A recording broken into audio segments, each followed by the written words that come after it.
survive the temporary, you'll meet another version of yourself. I coach lots of successful people in all kinds of industries, people that have run countries, businesses, sports, entertainment. I am one myself, and I can tell you that the difference with them and most people is they have a different relationship with pain. See, we're wired all the way back to the caveman days to avoid pain. That's how our brains are wired. It keeps us alive. What actually keeps you alive does not make you successful.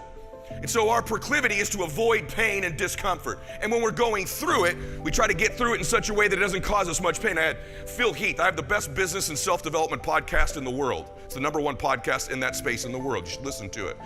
I had Phil Heath on my show, the 7-time Mr. Olympia recently. He's become a good friend. I like Phil a lot. I said, Phil, how do you win 7 Mr. Olympias?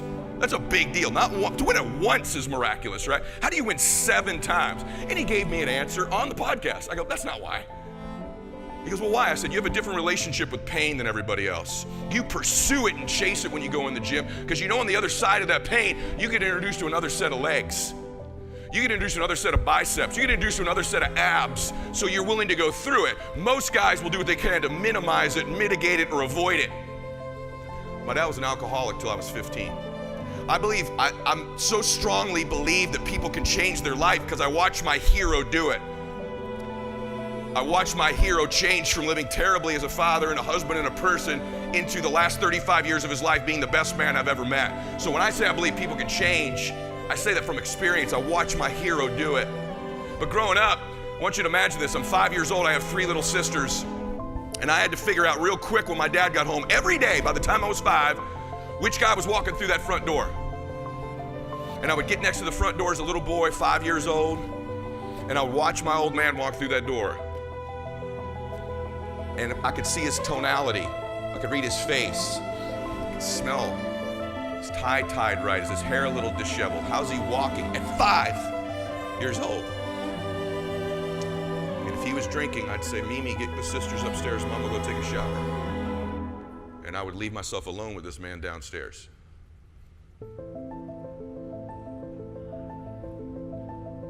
It got to the point where I knew at about 7 by the sound the lock made when the key went in it. I'd hear his car drive up and I would walk up to that front door and I would listen to the sound the key made. If it was struggling to get in, Mimi, get upstairs. Get Andrea, get Erica, go upstairs. Mama, go upstairs, take a shower. I knew by the sound. And then if he was drinking, I'd have to change him with the way I communicated. I would grab his hand, Daddy, how's your day? I got a 93 on my spelling test. I hit a home run at baseball practice. You did? Yeah. Did anything go good? Well, you know, I had one good meeting. And I would be able to move him with my words away from the liquor cabinet. And if I could get him over on the couch, we could sit there and I would just talk into him and change him. If you can survive the temporary, you meet another version of yourself. Little did I know as a 5, 6, 7-year-old little boy that on the other side of that horrific pain that I wish on no child, God was giving me the skills I would use to reach millions and millions of people to change their life. I want to remind you of something. You are one decision away from changing your life. And you have to accept that. You're one new meeting, one new relationship, one new contact, one new action, one new decision away from shifting your life from where it is right now to a totally different place. So what's the decision? You already know. I could go backstage now. There's something you've been hesitating on. There's a contact you need to make, isn't there? There's a job you need to quit. There's a relationship you need to engage in. Maybe there's a relationship you need to leave. I don't know what it is, but I know there's a decision that you need to make to take you to the next level, just like I know that's true for me. Because decisions shape our destiny when they're backed up by some massive ass action. Okay, but you can't take the action if you don't decide. Desperation is a great place to be. Those of you that are achieving, one of the reasons the achievement is slowed down is you've allowed yourself to feel less desperate.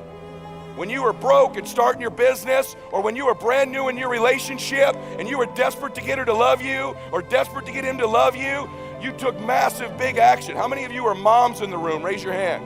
You moms, if you woke up tomorrow morning and your baby wasn't in their bed, would you be desperate right away, yes or no? Big time desperation. You wouldn't be thinking about what you need to do. You'd be acting, wouldn't you? You'd immediately make the decision. You'd take massive action. You'd search the house. You'd go into the street. Would you worry if your makeup was on right? How you looked, what people thought about you? You wouldn't, would you? Have to have the perfect plan to go find your baby that's missing. You wouldn't need any of that because you were desperate. So when you remove desperation, all this bullshit creeps into your life where you think you have to have the perfect plan and look the perfect way and have the perfect thoughts and be all zen and perfect. What you need is to be desperate. What you need is to get after it. And I want you to get desperate to make that decision. Why? Because our obsessions become our possessions. What you obsess about most regularly, you will eventually possess in your life. The challenge for most people, sisters and brothers, is that we obsess on the things we're fearful of, what we don't have, what we're worried about. And then we end up possessing those things over and over again rather than programming ourselves to become obsessed with what we want, what our dreams are, what we believe we deserve. When we become obsessed about those things, long term, we end up possessing those things. So it's not unnatural to change. Your friends that think you're crazy to have started your business or come to a seminar or spend money you don't have, they're the crazy ones. It's unnatural to be the same person you are right now next year. For all of you in here, the 35-year-old you should be gone next year forever, and there should be a brand new, better 36-year-old. You 20-year-olds, there should be a better 21-year-old next year. You should constantly be replacing yourself just like your bones do, just like your lungs do, just like your cells do. It's natural to be replacing ourselves, but we're around people who aren't, so we think it's natural not to. So the way that I changed my life first is I worked on my identity. Your identity is the thoughts, concepts, and beliefs that you hold to be most true about yourself. Stay with me. Here's how it works. This is how life works. I can teach you all of the mechanics of winning, but winning is about 75% psychology, about 25% mechanics. And if you can't get the psychology part right, you can do all the actions perfectly, and you've proven this to yourself several times and still not produce the results you want. Here's why. Your identity is like a thermostat setting for your entire life. So there's a thermostat in this room. It's set the room to a temperature. Let's just say it's 75 degrees. Guess what sets the temperature for the entire room? The thermostat. This is how life works too. It's not the external things that enter our lives that dictate what our life is like. In this room, if we open the door and hot air blew in here, 90 degrees of air blew in, right? What would the thermostat do? It would regulate the room, turn the air conditioner on, and cool the room back to 75 degrees. Am I right or am I right? That's what happens in your life.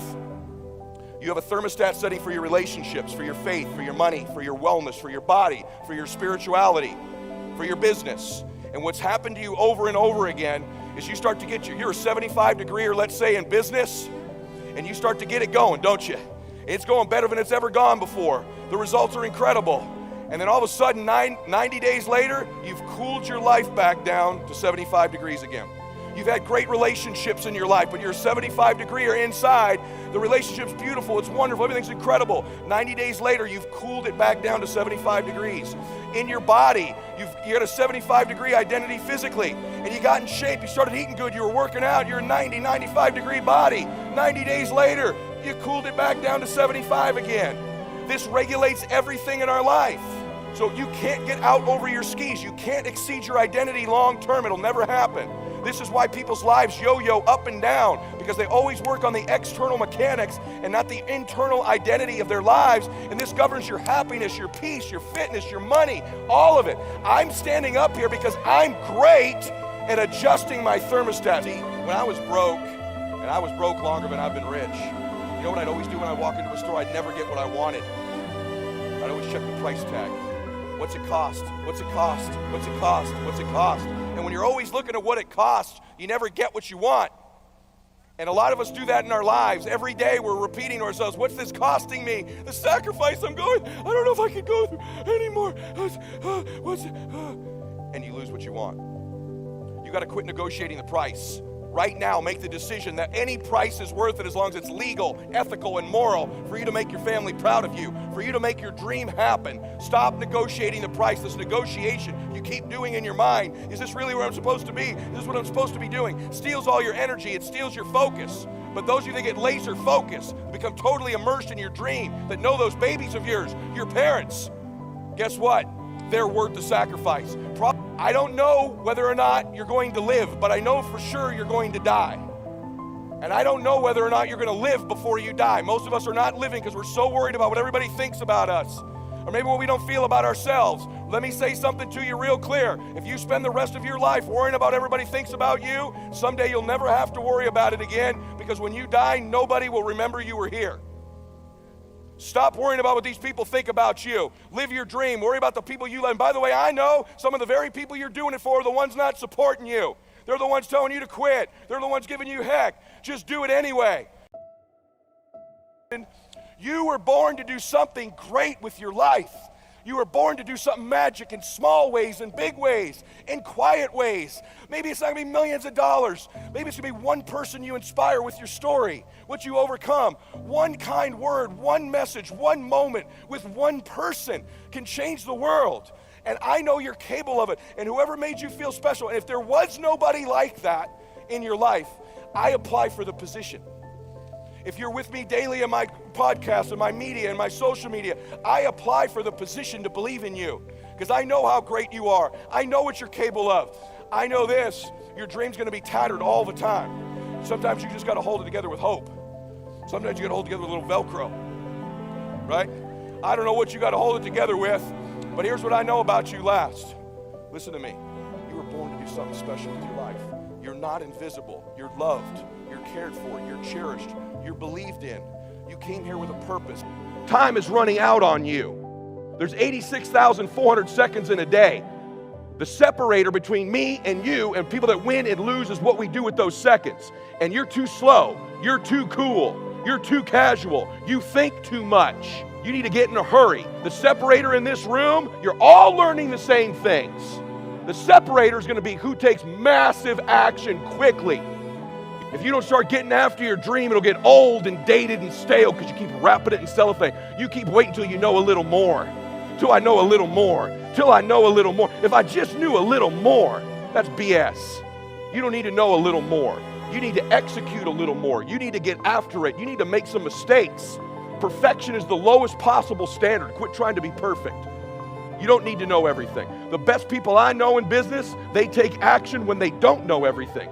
They learn what they can and they go execute. They make a mess. Being an entrepreneur is messy. You need to embrace the mess.